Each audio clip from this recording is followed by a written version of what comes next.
Hi, my name is ColdBeer, and let's start with Hell Is Us.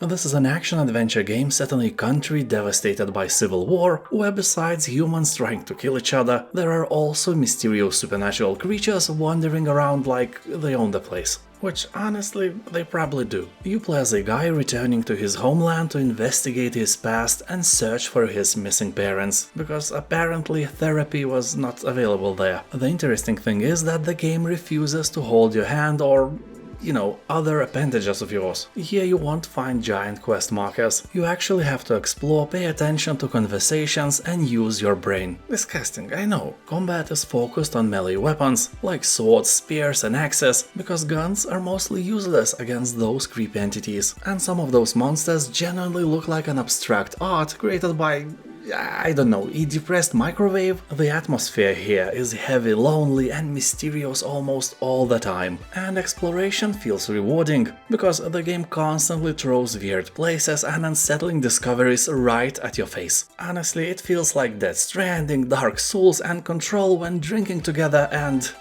accidentally created a freak of nature, which is kinda lovely. Far Cry 4. Travel to Himalayas into the fictional country of Kyrat, and of course try to overthrow the oppressive regime of the dictator in the process, because that's what we do, right? Casually traveling around the world, drinking piñatas, and then boom, you are the leader of some separatist movement in the country that you have never even heard of before. And yes, I know what piñata is, I'm just trolling you. Of course, Far Cry 4 is not the newest title of the franchise, but it is still a great game with a great price. The world of Far Cry is really impressive and alive, with terrain spanning from lush forests to the snow-capped Himalayas. The entire world is teeming with life and deadly encounters. Leopards, rhinos, black eagles and vicious honey badgers. This is a home of untouched wildlife, so every time as you embark on your hunt for resources, know that something may be hunting you as well.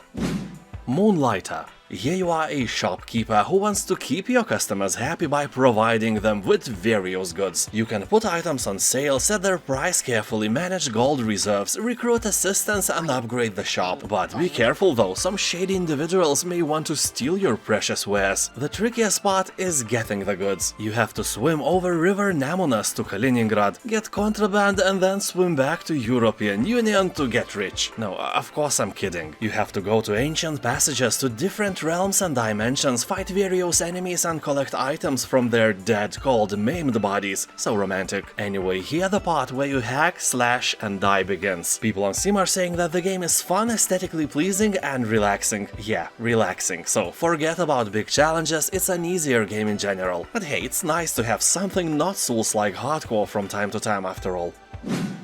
Styx, Master of Shadows. This is an infiltration game with RPG elements, taking place in a dark fantasy universe where you sneak, steal and assassinate your way through as Styx, 200 years old goblin. Here you will be completing various missions and at the same time avoiding detection. Sneak in the shadows, assassinate your targets in close combat, or, orchestrate accidents. RPG mechanics let you unlock new powerful skills, impressive special moves, and optimized equipment that will grant you spectacular powers such as invisibility, which is not meant for any creepy activities you just had in mind. You can also buy second part of the game, it is discounted as well, just be careful don't acquire the collection bundle that includes a DLC. You see, that DLC is just a weapon and an outfit, nothing more. Also, it's not cosmetics only, these items are quite powerful, so in a way it's a pay-to-win DLC. That is a blasphemy beyond any words.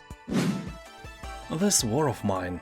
Here you will take care of a group of civilians trying to survive in a besieged city, struggling with lack of food, medicine and constant danger from snipers and hostile scavengers. The game provides an experience of war seen from an entirely new angle. The pace of the game is imposed by the day and night cycle. During the day, snipers outside stop you from leaving your refuge, so you need to focus on maintaining your hideout, crafting, trading and taking care of your survivors. And at night, take one of your civilians on a mission to scavenge through a set of unique locations for items that will help you stay alive, like medicine or a box of beer.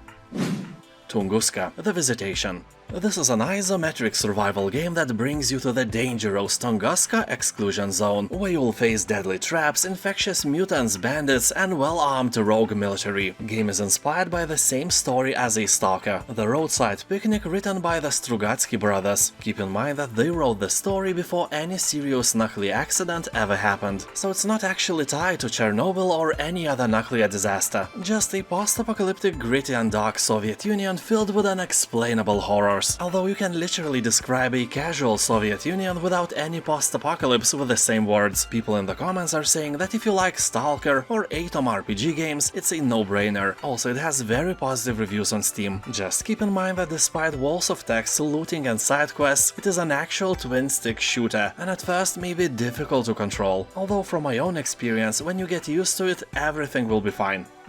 Fight Grab. Mortal Kombat is for the weak. If you want to become a really strong and respectful warrior, there is another way better game for that. You may think that I am joking, but Fight Grab has 93% of positive reviews, so it's officially better than most fighting games ever released. You will take control of a simulated, physics-powered grab and fight various opponents with one basic rule: flip your enemy over to win. Take advantage of a wide range of equipment to beat your opponent down. Claws, swords, guns, armor, jet engines and more. Maybe a dildo, I don't know. And you have to stop your opponent's blade with your pincers, run along walls and generally go full-on crab with all the fighting techniques at your disposal. This game is just like you always wanted fight games to be, but probably never realized. Fight Grab Will end that ravenous fighting game hunger you were feeling for years. Or maybe not, I don't know, maybe you are just a monkey on a branch in the zoo and you just like how my channel sounds. Still wakes the deep. Here you are, an offshore oil rig worker, fighting for your life through a vicious storm, perilous surroundings, and the dark, freezing North Sea waters. As if that weren't enough, all lines of communication have been severed, and even that is not everything that went wrong. All exits are gone and something just crawled aboard from the depths. Otherworldly cosmic horror now roams the rig, and you have to navigate this collapsing structure with hopes of saving your crew from a fate worse than death. So basically you will have to escape the place and avoid, distract and sneak around in best attempts to survive. This is an incredibly immersive Lovecraftian story that puts you in the seat of the protagonist. Be sure your mental balls are heavy, hairy and made of something hard to crack. This game is not a walk in the park, that's for sure.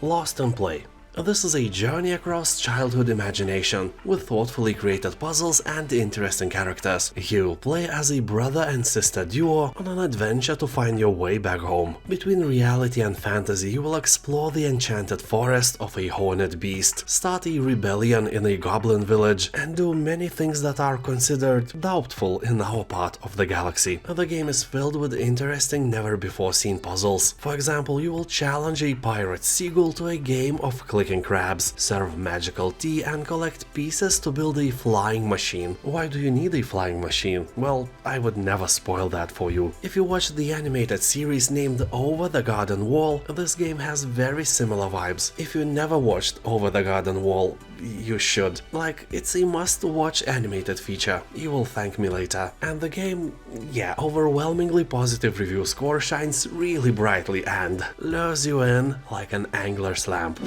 Tom Clancy's Ghost Recon Wildlands.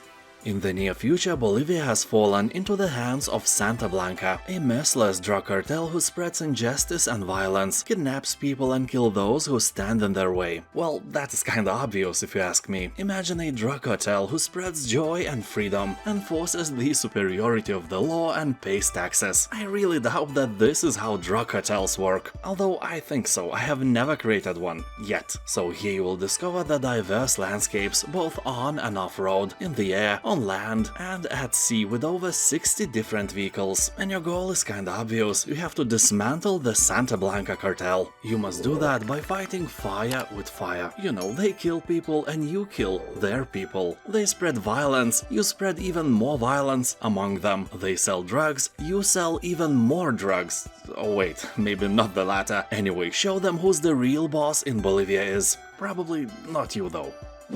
Kingdom Come Deliverance 2. I really do recommend playing the first part before diving into the second one. Not because you won't understand what is happening, but because the first part is way cheaper, and it is actually a very good game that will introduce you to the characters and the world of this franchise. Anyway, if you don't care about that, or have already played it, you can jump straight into the second one. The game will explain everything, you don't need to worry about that. So here, like in the Witcher series, you won't be able to create your own character, but we'll have to dive into the story as Henry, a dude who went on a quest to avenge his murdered parents and from a simple working class man became an experienced warrior. So in the second part you will shape Henry's destiny further, go from bustling city streets to lush forest and feel the clash of steel as you slay your enemies left and right. Well, that won't be easy, the game makes you actually use your motoric skills if you want to actually slay anything and not be slain like a filthy pineapple and potato salad loving simpleton. Anyway, medieval Europe awaits you here, with all its beauty, glory and horror. No dragons, no elves, only brutal reality of the days long gone. 5 Nations.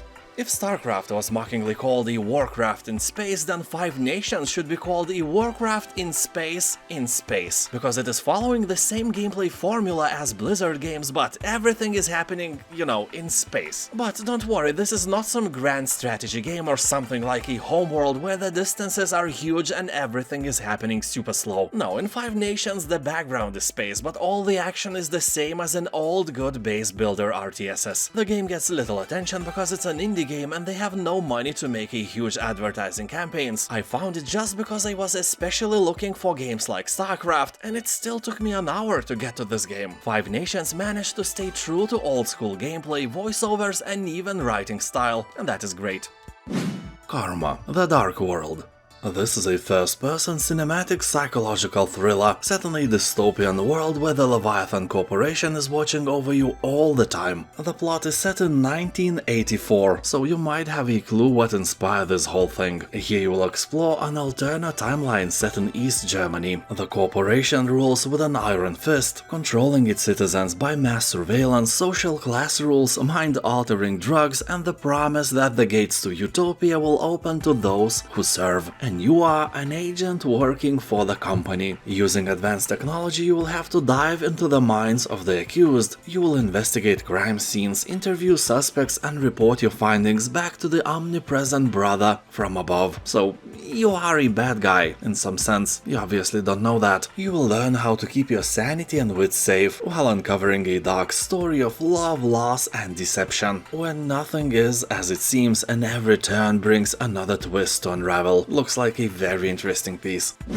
World War Z. Humanity is on the brink of extinction. From the Americas to Europe, the undead apocalypse continues to spread uncontrollably, and as the inevitable end looms, a hardened few band together to defeat the horde and outlive the dead. So basically all you have to do is to find a lot of canned food and wait for a month or so for every zombie to rot. But no, this is not what you will do, because otherwise this would be a very boring, lame food tasting game with, you know, survival elements, because, you know, not every canned food is survivable. This game is nothing like that. World War Z is a co-op third-person shooter for up to 4 players, featuring swarms of hundreds of zombies. Based on a famous movie with Brad Pitt, the game focuses on fast-paced gameplay while exploring new storylines from all around the world. If you like zombies and shooting, keep in mind that the game has very positive reviews and it's probably a good match for you.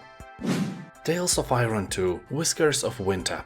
An old and unspeakable evil stirs in the north, wings black as death, fangs sharp as steel, and a thirst for blood rivaled only by their insatiable hunger for vengeance. Yeah, that is a new ultimate enemy of your kingdom. As people say, this game is inspired by Game of Thrones, The Elden Ring, and The Witcher. Despite it being a 2D side-scroller, the feeling is actually there, especially because everything is narrated by Doug Cockle, legendary actor that lent his voice to Geralt of Rivia himself. So he will have to track down and defeat legendary monsters of this realm, and be rewarded with rare resources and craft devastating equipment. But be warned, these colossal creatures won't go down without a fight. You will die over and over and over again, so make sure you like suffering. It's not for people with weak nerves, that's for sure.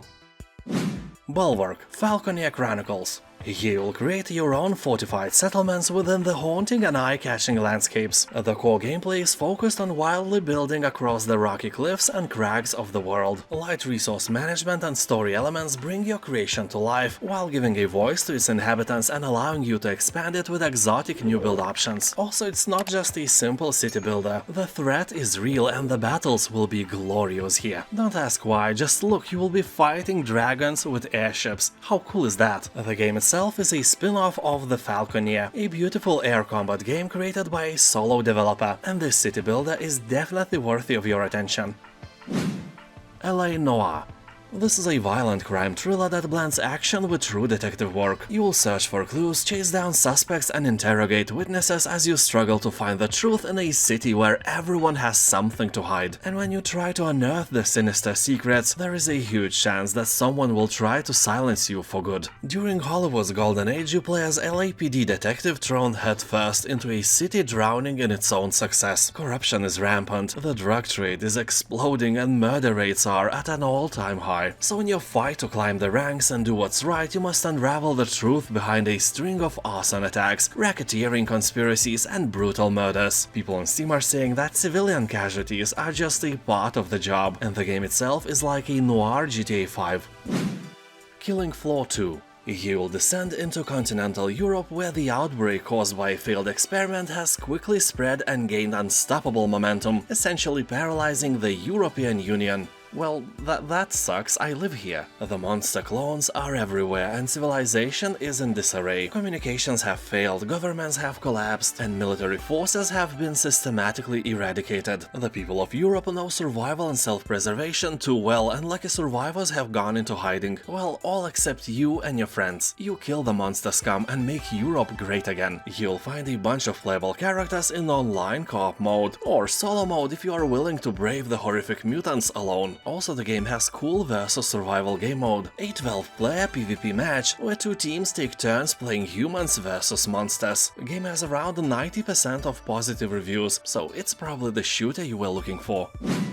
Subnautica. When I first tried to play Subnautica, I had some mixed feelings. I don't really like to craft things in games. Well, I do, but only when it's not the main way to obtain things in general. And all that coral and fish gathering was really boring for me. I wanted to explore, and the game prevented me from doing that because I had no means of diving into the depths, and if I tried, I always died. So for me it took about 2 actual years to get all the equipment I needed for exploring. I can only imagine that some kid can do that in a day or so, but that's not the way for me. I got bored really quickly every time I turned the game on. But that boredom was eradicated one day when I found some really interesting things deep below that, I couldn't reach. So I finally understood why this game was so hard to play for me. It gave me no motivation to proceed. And then when I finally found one, Subnautica transformed into a beautiful world. So addicting that in a week I spent more time here than in the past 2 years. And I continue to do that for weeks to come. So for all the new players, just carry on with that boring part and you will be rewarded. I can without a doubt say that this game is 10 coldest beers out of 10. You have all my recommendations. Although keep in mind that even if it looks so colorful and pretty, it has a lot of horror elements and is not meant for kids. Instruments of Destruction.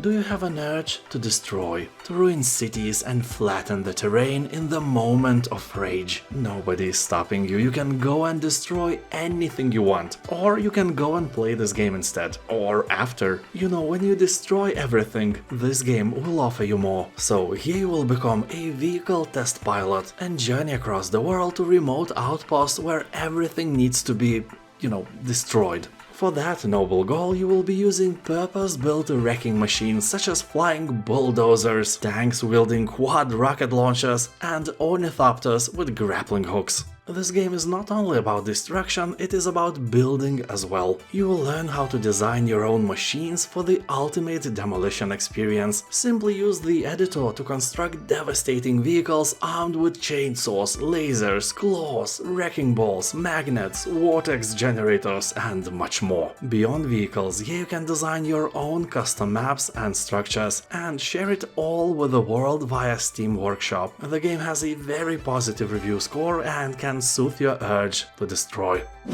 IAmLegend RPG Trudograd.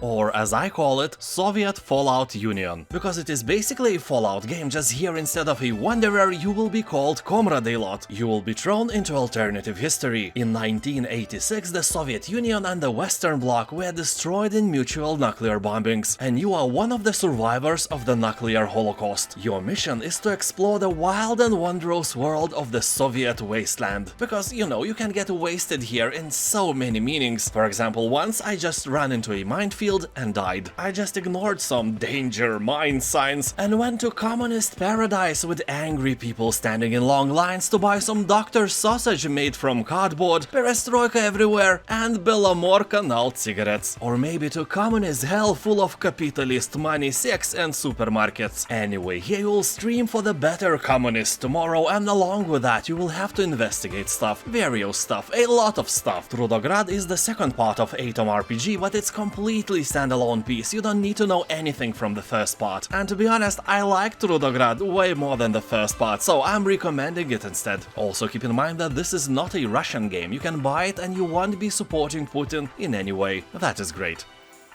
Now thank you for watching, have a nice day, and I'll see you next time.